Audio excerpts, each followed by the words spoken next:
Assalamualaikum warahmatullahi wabarakatuh. Selamat datang rekan-rekan mahasiswa yang saya banggakan dimanapun Anda berada. Semoga selalu dalam keadaan sehat walafiat dan dalam lindungan Allah Subhanahu wa taala dan selalu mendapatkan keberkahan dari Allah Subhanahu wa taala.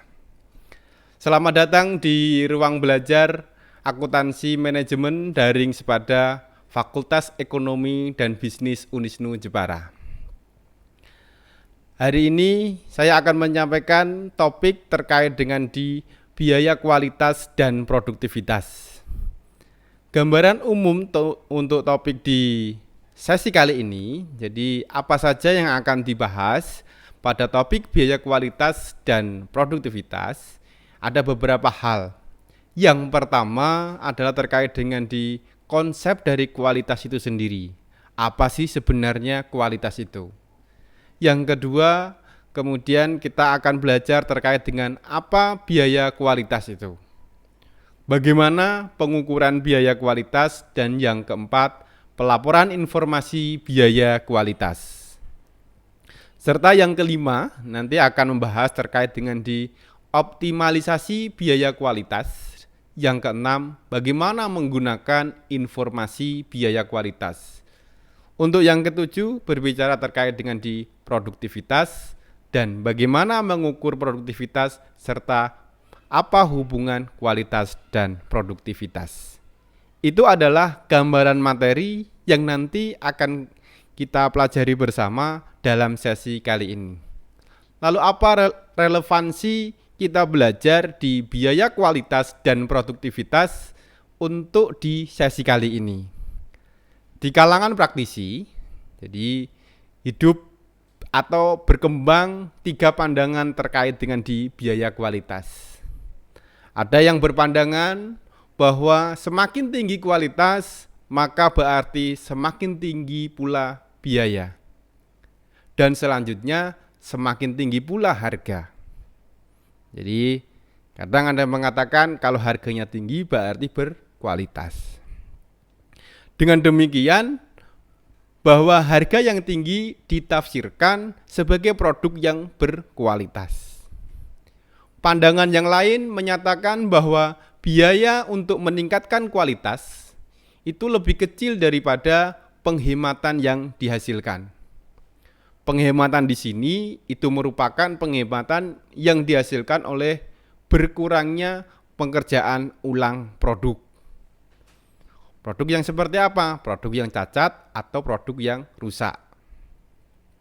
Sementara pandangan yang ketiga menyatakan bahwa biaya kualitas akan lebih tinggi dari biaya yang terjadi bila produk ataupun jasa diproses secara benar sejak awal. Terkait dengan berbagai pandangan tersebut, lalu apa sebenarnya biaya kualitas itu? Dan ada yang berpendapat bahwa pengertian dari biaya kualitas itu merupakan biaya yang timbul dari semua upaya untuk membuat produk menjadi berkualitas. Namun, juga ada yang berpendapat bahwa biaya kualitas adalah biaya yang timbul karena adanya produk cacat atau produk rusak. Kesemua pengertian terkait dengan biaya kualitas yang telah saya sebutkan tadi di awal itu merupakan pengertian yang sempit. Dalam arti yang lebih luas, biaya kualitas tidak hanya menyangkut terkait dengan biaya secara langsung, tetapi juga biaya akibat kehilangan pelanggan, kehilangan pangsa pasar, biaya kehilangan peluang, dan banyak lagi biaya tersembunyi lainnya. Makanya kita sangat penting kaitannya memahami, mengetahui terkait dengan biaya kualitas itu sendiri. Lalu, apa capaian pembelajaran kita untuk di topik kali ini?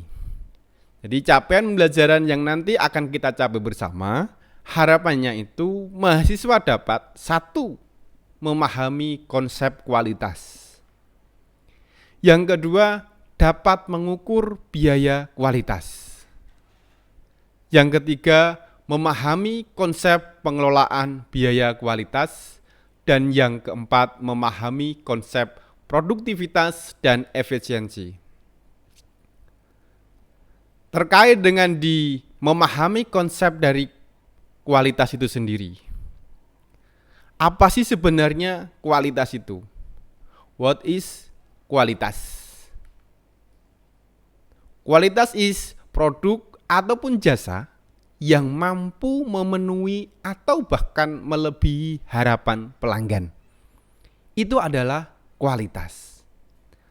Jadi suatu produk ataupun jasa apabila mampu memenuhi atau bahkan melebihi yang diharapkan dari pelanggan, itu bisa dimaknai sebuah kualitas. Karena apa? Di dalam kualitas itu kita mengenal dengan adanya dimensi kualitas. Dimensi kualitas yang pertama itu adalah S, kinerja terkait dengan produk tersebut. Seberapa konsisten dan seberapa baik produk tersebut dapat berfungsi. Itu terkait dengan dimensi kualitas. Yang kedua, S yang kedua, estetik. Berhubungan dengan wujud fisik dari produk. Misal, gaya dan yang lainnya. Dimensi yang ketiga terkait dengan keberlayanan. Bagaimana kemudahan dalam pemeliharaan atau perbaikan produk tersebut. Itu di dimensi kualitas. Yang keempat, fitur atau kualitas desain. Ini merupakan karakteristik produk yang membedakan dengan produk yang lain yang sejenis. Kemudian yang kelima, S yang kelima ada keandalan. Kemungkinan bahwa produk ataupun jasa akan berfungsi sesuai yang diharapkan selama jangka waktu tertentu. Itu ada di dimensi kualitas. Yang selanjutnya yang ketujuh, S yang ketujuh tahan lama. Jangka waktu berfungsinya produk. Kemudian S yang selanjutnya, yang kedelapan ada S kualitas kesesuaian. Seberapa baik produk memenuhi spesifikasi yang diinginkan oleh pelanggan. Dan yang kesembilan, kesesuaian penggunaan. Jadi kesinambungan produk dalam melakukan fungsi yang diharapkan. Itu adalah dimensi dari kualitas itu. Jadi ibaratnya adalah sebuah indikator yang dikatakan sebuah produk ataupun jasa itu berkualitas terkait dengan kinerja, estetik, keberlayanan, fitur, keandalan, tahan lama, kesesuaian, dan penggunaan yang sudah diharapkan. Itu dimensi dari kualitas. Lalu jika ada produk yang berkualitas, maka ada yang tidak berkualitas. Lalu bagaimana kita untuk melaksanakan pendekatan kualitas itu?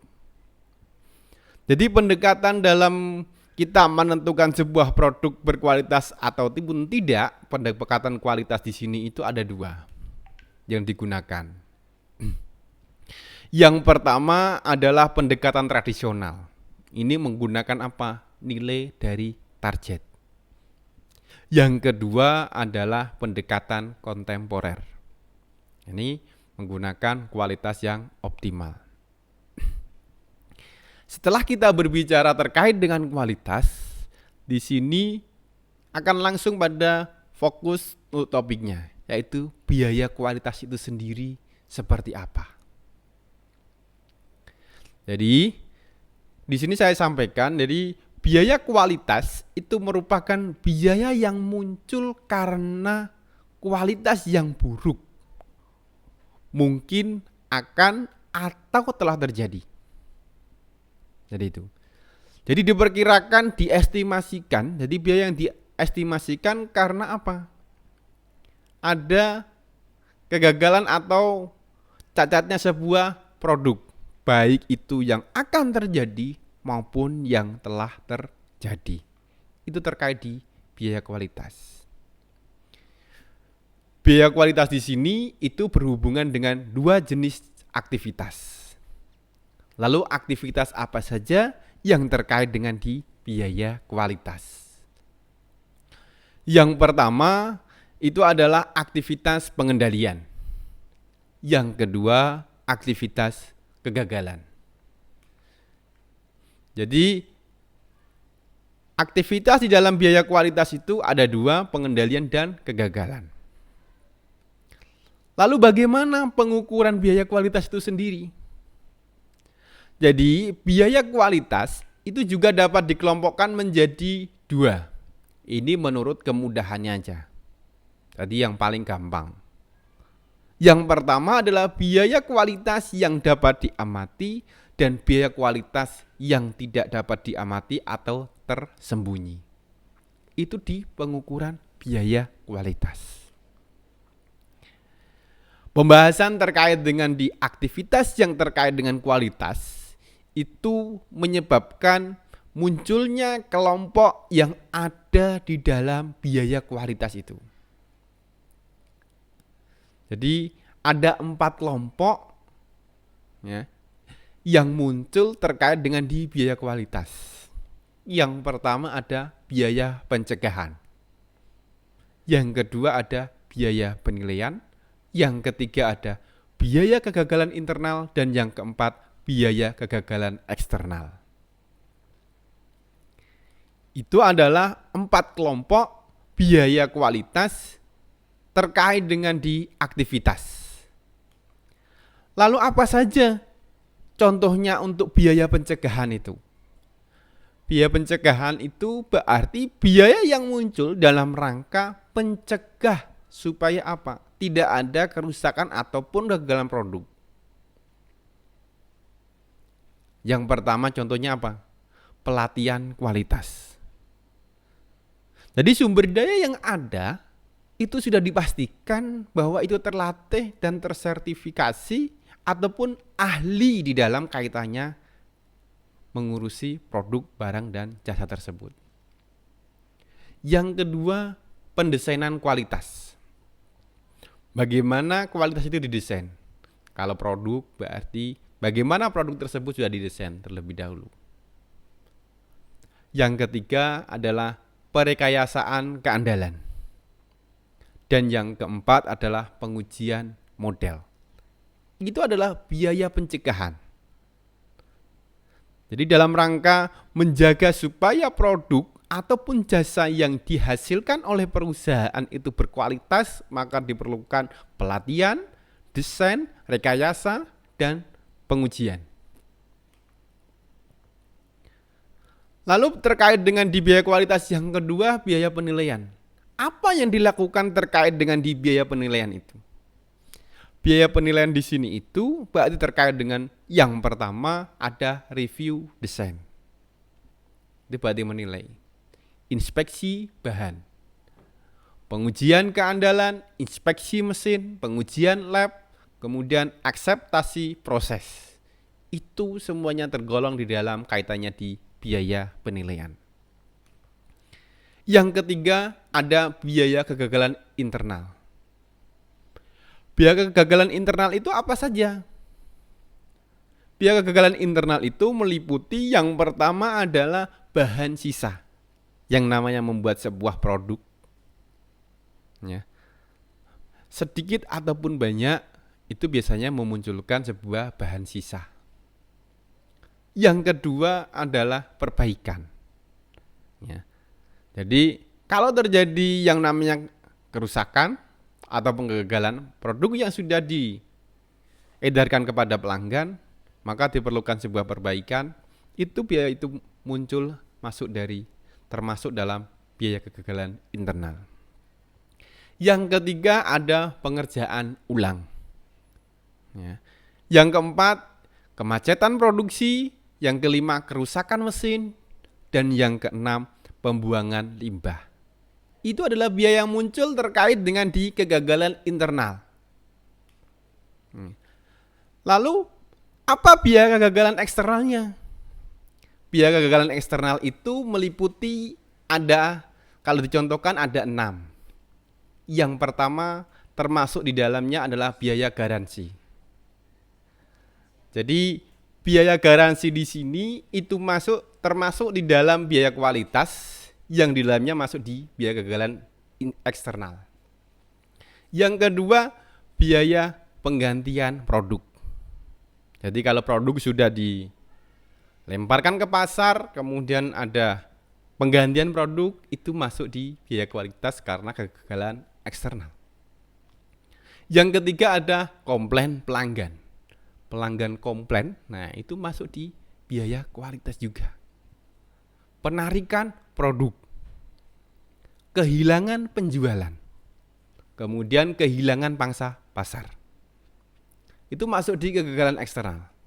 Yang baru-baru ini, ya, mungkin kalau kita pernah mendengar sebuah media, jadi ada biaya kegagalan eksternal itu yang dimunculkan misalnya dari pabrik mobil Daihatsu, ya, Daihatsu kayaknya. Jadi Grand Max itu, ya, kayaknya pernah ada kegagalan eksternal. Jadi Grand Max yang sudah dikeluarkan di tahun berapa itu saya lupa. Jadi ditarik kembali untuk diganti, ya, mesinnya atau apa yang gitu. Itu kalau di dalam sebuah perusahaan besar, kalau mengidentifikasi terkait dengan biaya kualitas, itu masuk di biaya kualitas dalam golongan kegagalan eksternal. Lalu bagaimana untuk mengukur? Jadi dalam kaitannya mengukur biaya kualitas itu di sini, metode yang pertama ada metode multiplier. Player di sini itu bukan untuk yang main musik gitu ya. Dan ini sebuah metode ataupun cara. Jadi metode multiplier di sini ini adalah sebuah metode atau cara yang mengasumsikan sebuah estimasi bahwa biaya kegagalan total itu merupakan perkalian dari beberapa biaya kegagalan. Jadi jumlah biaya kegagalan total itu adalah perkalian dari biaya yang muncul akibat dari kegagalan. Jadi biaya kegagalan eksternal total itu sama dengan K, ya, konstanta dikalikan dengan biaya kegagalan yang terobservasi, yang bisa diamati. Kemudian ada lagi metode Taguchi atau yang terkenal dengan metode Taguchi Quality Loss Function. Apa metode ini? Jadi metode ini itu mengasumsikan bahwa variasi dari suatu nilai target dalam suatu karakteristik kualitas dapat menyebabkan biaya tersembunyi. Itu metode Taguchi. Jadi kalau rumus dari Taguchi itu sendiri adalah L sama dengan K, ya, dikalikan Z min T kuadrat. Kan itu. Itu terkait dengan di biaya kualitas. Sekarang kaitannya dengan di produktivitas dan efisiensi. Ya. Jadi produktivitas itu menekankan bagaimana menghasilkan secara efisien dan secara khusus ditujukan kepada hubungan antara output dan input. Ya. Jadi sebuah barang itu bisa dihasilkan secara efisien. Lalu efisiensi itu sendiri apa?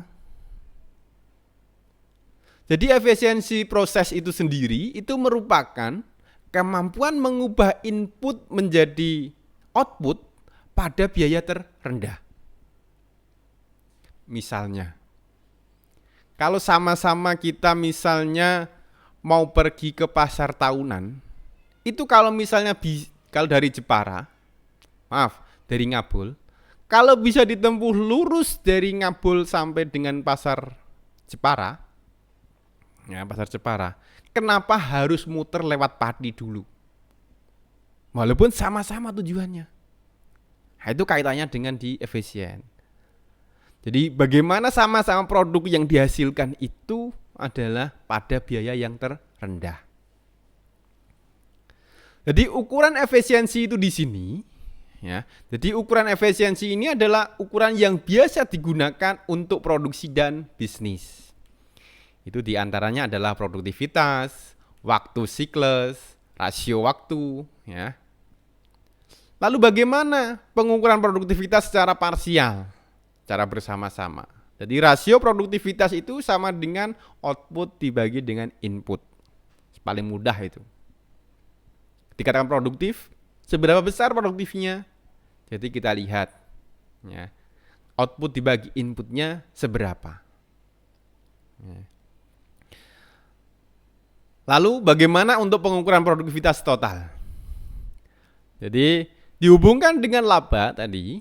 Jadi dampak profit itu sama dengan ya, atau dampak laba itu adalah biaya PQ ya, price quantity total dikurangi dengan biaya periode yang diamati. Itu terkait dengan di biaya kualitas sekaligus produktivitas. Itu sekilas terkait dengan di gambaran ya untuk sesi topik biaya kualitas dan produktivitas. Untuk lebih dalamnya nanti saudara silahkan dibaca di buku atau paling tidak modul yang tersedia silahkan dibaca. Saya sediakan nanti bisa dilihat, bisa dibaca ya. Syukur-syukur bisa di-download. Dan soal latihannya nanti bisa dikerjakan. Sekian dari penjelasan dari saya, semoga memberikan manfaat baik itu untuk saya maupun Anda semua.